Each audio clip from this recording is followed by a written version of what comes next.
Le cosmos est-il réel?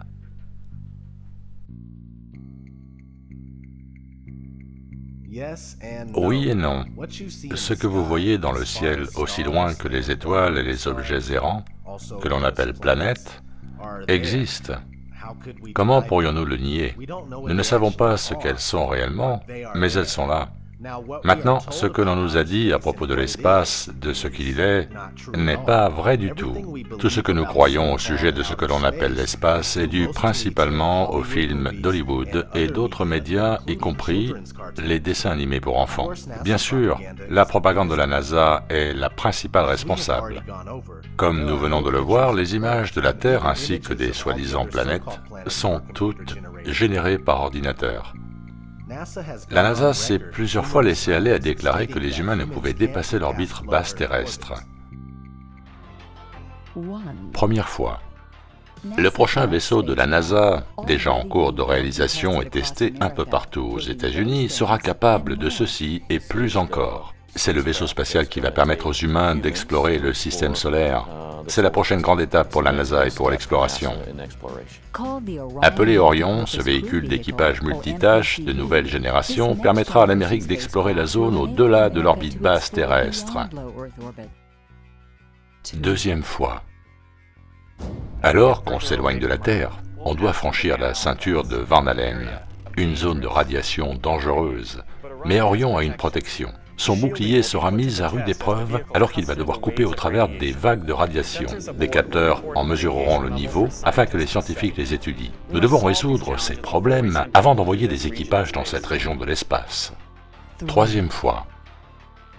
La NASA prévoit de fabriquer une fusée appelée SLS, qui est un lanceur pour cargo lourd, quelque chose de beaucoup plus gros que ce que nous avons aujourd'hui, et il sera capable de lancer la capsule Orion avec un équipage à bord, et aussi d'autres éléments, pour atteindre sa destination au-delà de l'orbite basse terrestre. Pour l'instant, on ne peut que voler qu'à la limite de celle-ci, et c'est le plus que l'on puisse faire.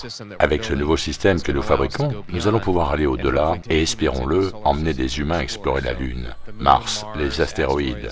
Il y a beaucoup de destinations où nous pourrions aller, et nous fabriquons tous ces éléments d'ensemble, pour justement faire ça. Quatrième fois. À l'inverse des programmes précédents, nous sommes en train d'établir une direction avec des étapes spécifiques à réaliser. Au début de la prochaine décennie, une série de vols en équipage seront effectués pour tester et valider les techniques d'exploration que le dépassement de l'orbite basse terrestre exige. L'orbite basse terrestre est censée se situer entre 160 km et 2000 km d'altitude. Le plus drôle est qu'ils nous disent que la Lune est à plus de 320 000 km. Comment avons-nous pu aller si loin dans les années 60-70 si nous ne pouvons pas le faire aujourd'hui? Il y a aussi la Station spatiale internationale, qui, comme tout ce que la NASA produit, n'est juste qu'un autre canular franc-maçonnique, complètement réalisé à l'aide d'effets spéciaux, de maquettes, de piscines, de vols paraboliques et autres tours de passe-passe visuels. Comment la navigation autour du monde est-elle possible sur une Terre plate? Vous pouvez très facilement prendre la direction est ou ouest et finir exactement là où vous avez commencé. La surface de la Terre plate ressemble à une horloge. En fait, les horloges ont probablement été conçues une fois connue la véritable apparence de celle-ci. Si vous vous orientez au compas à l'est suffisamment longtemps, vous finirez par faire un tour complet, de même si vous le faites à l'ouest. Comme nous l'avons déjà vu, c'est la carte de la Terre plate qui a précédé celle du globe, et qui s'est facilement convertie en carte du globe. Donc tout ce que nous pensons faire sur un globe, nous le faisons en fait sur une Terre plate.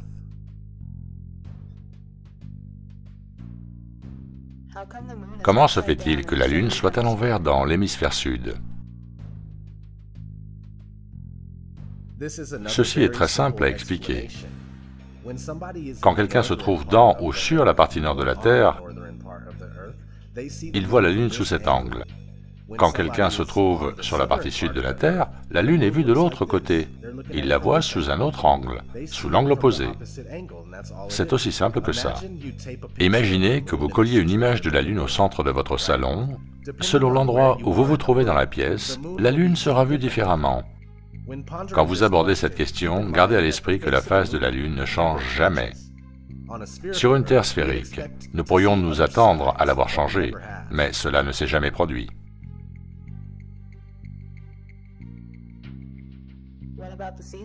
Qu'en est-il des saisons?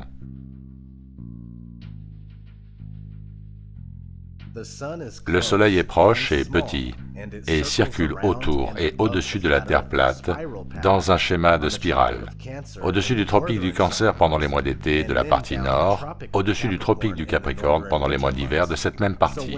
Donc, lorsque le Soleil est à son point le plus éloigné du pôle Nord, le centre de la Terre plate, c'est l'hiver dans le nord, et l'été dans le sud.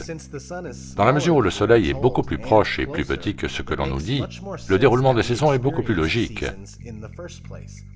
Si le Soleil était à 150 millions de kilomètres et avait un diamètre de 640 000 kilomètres, nous n'aurions pas ces fluctuations de température.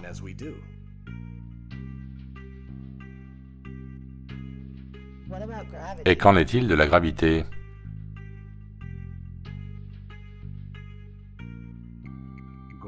La gravité est nécessaire au bon fonctionnement de la théorie de la Terre toupie. Les gens croient sans hésiter qu'il est impossible d'être éjecté d'un globe toupie qui fonce à travers le cosmos à des vitesses impossibles à comprendre, et cependant refuseront l'évidence d'une surface plane qui ne bouge pas. La gravité sert de bouc émissaire pour tout ce qui ne peut pas être expliqué et n'a jamais été prouvé.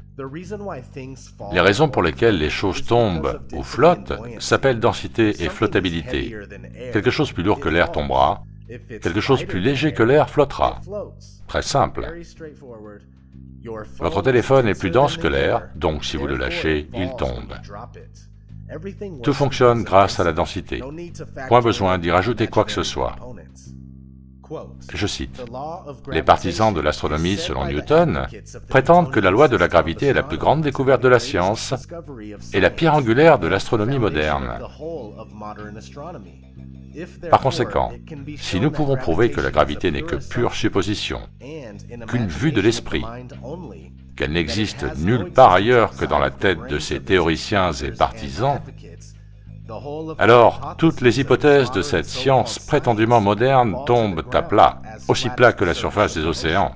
Et cette science des plus exactes, ce magnifique exploit de l'intellect, devient d'un seul coup la plus ridicule des superstitions et la posture la plus gigantesque jamais faite à l'ignorance et à la crédulité.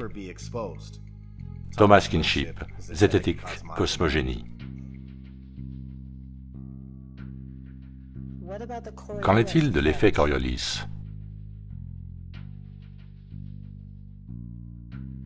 Il est dit que l'effet Coriolis est le résultat de la rotation de la Terre, ce qui explique la dérive d'un objet se déplaçant au-dessus de la Terre, vers la droite dans l'hémisphère nord et vers la gauche dans l'hémisphère sud. Le problème est que les cyclones ou bien l'eau dans un lavabo ne sont pas des éléments toujours prévisibles et sont connus pour tourner dans les deux sens, quel que soit l'hémisphère. Une autre contradiction qui prouve la non-validité de l'effet Coriolis est le fait que les engins volants au-dessus de la Terre n'en tiennent pas compte. Si une balle se déplaçant à 2700 km/h doit tenir compte de l'effet, alors un avion volant à 900 km/h devrait le faire également.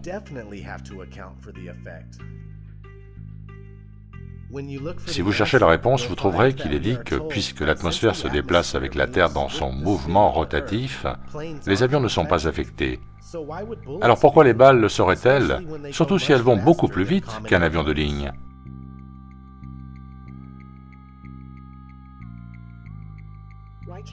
Pourquoi ne puis-je pas voir infiniment loin?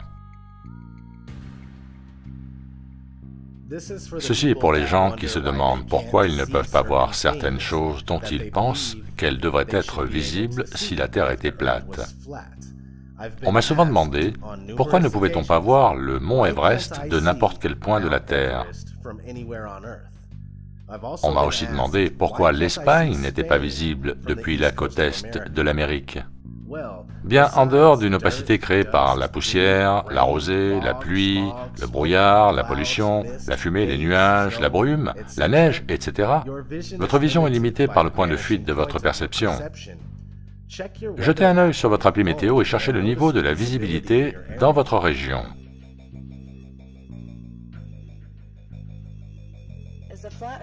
La Terre plate est-elle un fait religieux?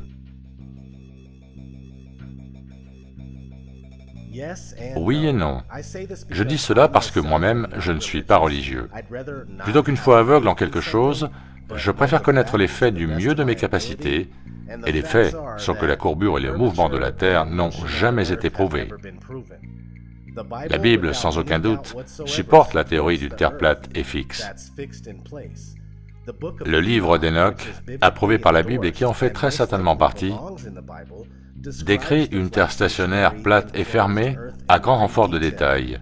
Plusieurs civilisations et religions précédant le judaïsme et le christianisme supportent l'idée d'une Terre plate et immobile, comme les Babyloniens, les Égyptiens, les Mayas, les Scandinaves, les Hindous, etc.